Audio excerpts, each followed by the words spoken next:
अस्सलाम वालेकुम, welcome to Gogi का किचन। आज हम गोगी के किचन में बहुत मज़ेदार और बहुत यम्मी से पकौड़े बनाएंगे। ये रमज़ानुल मुबारक की माशाल्लाह से फ़र्स्ट रेसिपी है और ये इसमें जितनी भी मैंने ट्रिक्स एंड टिप्स बताई हैं उनको ज़रूर फॉलो कीजिएगा। इसमें ऑयल बहुत कम यूज़ होगा और ऑयल वैसे भी बहुत महंगा है और हमारी हेल्थ के लिए भी अच्छा नहीं होता। तो चलें बनाना स्टार्ट करते हैं हम आज की रेसिपी, मज़ेदार से आलू और प्याज के पकौड़े। और इसको मैंने आज हम बनाएंगे पकौड़े प्याज और आलू के। और आज मैं एक सीक्रेट आपको ट्रिक्स बताऊंगी जिससे आपका ऑयल भी कम लगेगा और आपके पकौड़े भी क्रिस्पी बनेंगे। तो यहाँ पे मैंने आलू काट लिए हैं इस तरह फ्राइज़ की शक्ल में और इनको मैंने पानी में भिगो के रख दिया था। और इसके साथ ही हम लेंगे यहाँ पे प्याज। दो ही मैंने आलू लिए हैं और दो ही प्याज लिए हैं और इनको मैंने काट लिया। इसी ब्रेड को हम थोड़ा सा गीला करेंगे और इसको छोटे छोटे पीस करके पकौड़ों में ऐड कर देंगे।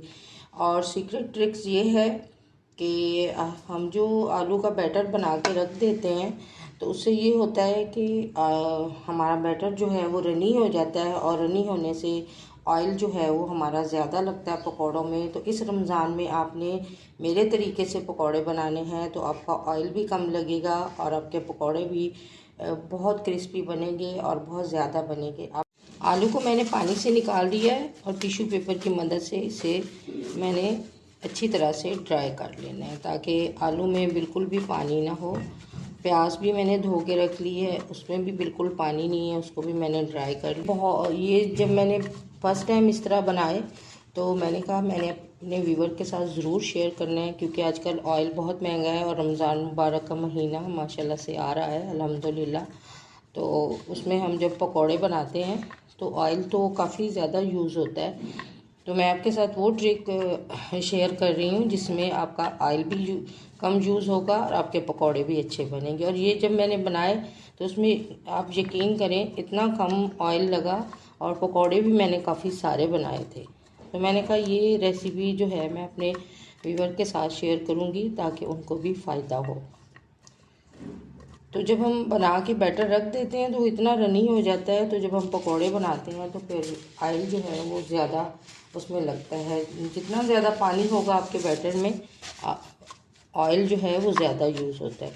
इस तरह आप बना कर देखें, आपका ऑयल भी कम लगेगा और पकौड़े भी अच्छे बनेंगे। इस तरह मैंने सारे आलू जो हैं वो ड्राई कर लिए हैं। आलू बिल्कुल भी आपके गीले नहीं होने चाहिए और मैंने इस तरह फ्राइज़ में काट लिए थे। अब हम इसका बैटर तैयार करते हैं। ब्रेड पे हम थोड़ा सा पानी डालेंगे और इसको गीला कर लेंगे। बहुत ज़्यादा आपने पानी नहीं डालना, बिल्कुल थोड़ा थोड़ा सा जैसे स्प्रे किया जाता है, हल्का हल्का सा पानी। और इसको हम फिर इस तरह निचोड़ लेंगे दोनों हाथों से ताकि इसमें पानी ना रहे। अब हम इसको पकौड़ों वाले बैटर में इस तरह डाल देंगे और इससे पकौड़े हमारे इतने क्रिस्पी बनेंगे। जब आपके पास फ्लोर ना हो, चावल का आटा ना हो, तो आप अपने पकौड़ों को इस तरह बना सकते हैं। ये बहुत मज़ेदार और बहुत यमी बनते हैं। तो इस रमज़ान में आपने इस रेसिपी को ज़रूर ट्राई करना है। बैटर में डाल देंगे। इसमें मैंने कोई पालक वगैरह नहीं डाली, सिर्फ ये मैंने रेड मिर्चें डाली हैं जो मुझे बहुत अच्छी लगती हैं। और प्याज भी हम इसमें ऐड कर देंगे। अब हम इसमें सारे जो हैं स्पाइसेस ऐड करेंगे और फिर मैं आपको बैटर तैयार करके दिखाती हूँ। और एक प्याली ही मैंने बेसन लिया है और बेसन मैं उतना डालूँगी जितनी मुझे इसमें ज़रूरत है, क्योंकि बहुत ज़्यादा बेसन मैं इसमें ऐड नहीं करूँगी क्योंकि हमने इसे बहुत क्रिस्पी और क्रंची से पकौड़े बनाने हैं। तो बेसन इसमें थोड़ा कम ही जाएगा, तो जितनी ज़रूरत होगी वो मैं उसमें डाल दूँगी। यहाँ पे बर्तन मैंने बड़ा ले लिया है क्योंकि वो मुझे छोटा लग रहा था। इसमें हम डालेंगे हाफ प्याली बेसन। इसमें से मैंने बचा लिया है, जितनी मुझे ज़रूरत होगी वो मैं डाल लूँगी। इसमें 1 टेबल स्पून जाएगी कुटी हुई लाल मिर्च और 1 टेबलस्पून धनिया पाउडर और 1/4 टीस्पून इसमें मैं ऐड कर दूंगी मीठा सोडा। अब हम इसको पहले, और ये नमक रह गया था, 1 टीस्पून मैं नमक ऐड करूंगी। नमक हम क्योंकि कम खाते हैं तो इसलिए मैं कम यूज़ करती हूँ। तो इसको हम पहले हाथ से मिक्स करेंगे, क्योंकि इसके अंदर जितना भी पानी है वो, उससे हमारा बेसन जो है वो अच्छी तरह से, पानी का इस्तेमाल बहुत इसमें कम होगा, क्योंकि इसको हमने रनी नहीं करना। बहुत हल्का हल्का सा आपने स्प्रे करके इस बेसन को आपने बना लेना है, और आपने इसको रखना नहीं, बनाते सारी आपने इसके पकौड़े बना लेने हैं। और इसी ट्रिक से जो है वो हमारे पकौड़े बहुत क्रिस्पी बनेंगे और तेल भी हमारा जो है वो कम लगेगा। बस थोड़ा थोड़ा सा पानी डालना है, बिल्कुल हल्का सा छींटा लगाना है आपने, और बहुत ज़्यादा ऐड नहीं करना।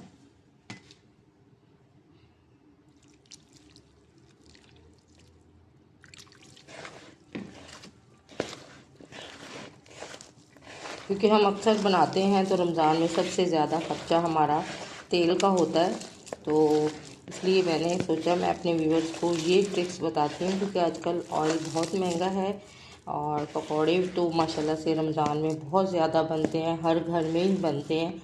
बस थोड़ा सा इसमें मैं बेसन ऐड करूँगी ताकि ये आपस में मिक्स हो जाए, प्याज और आलू जो हैं। तकरीबन 1 प्याली ही मेरा बेसन लगा है।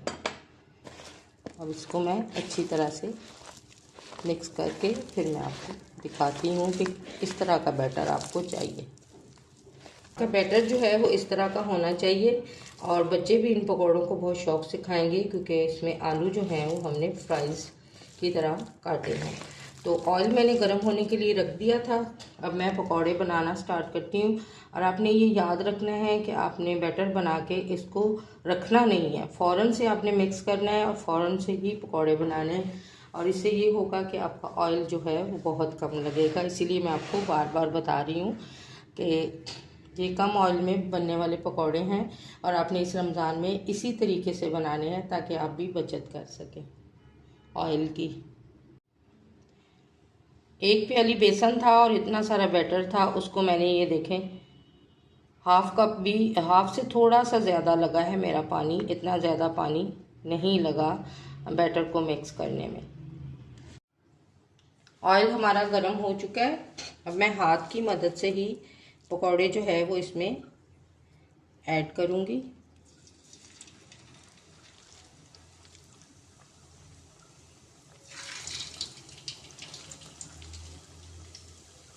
ये रमज़ान की स्पेशल रेसिपी है, फर्स्ट रेसिपी, क्योंकि माशाल्लाह से रमज़ान मार्च में स्टार्ट हो जाएगा, तो उससे पहले हम जो है वो बना के रेसिपीज़ डाल देंगे।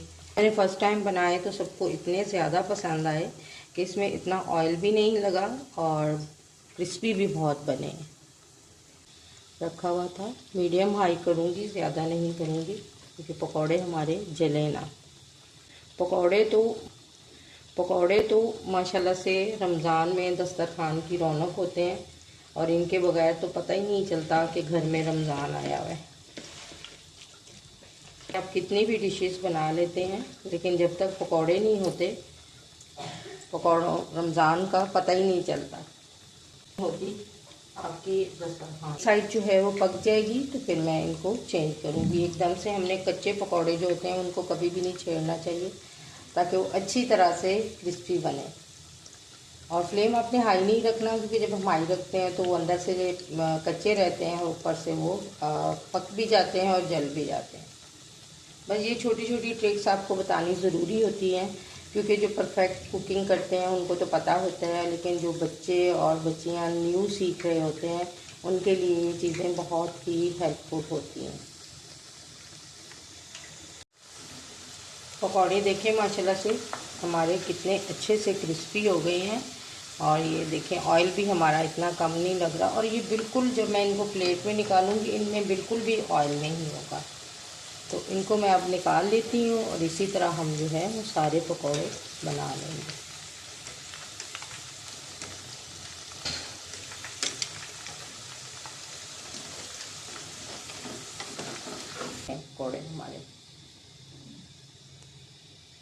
इसी तरह मैं सारे पकौड़े बना के फिर मैं आपको दिखाती हूँ।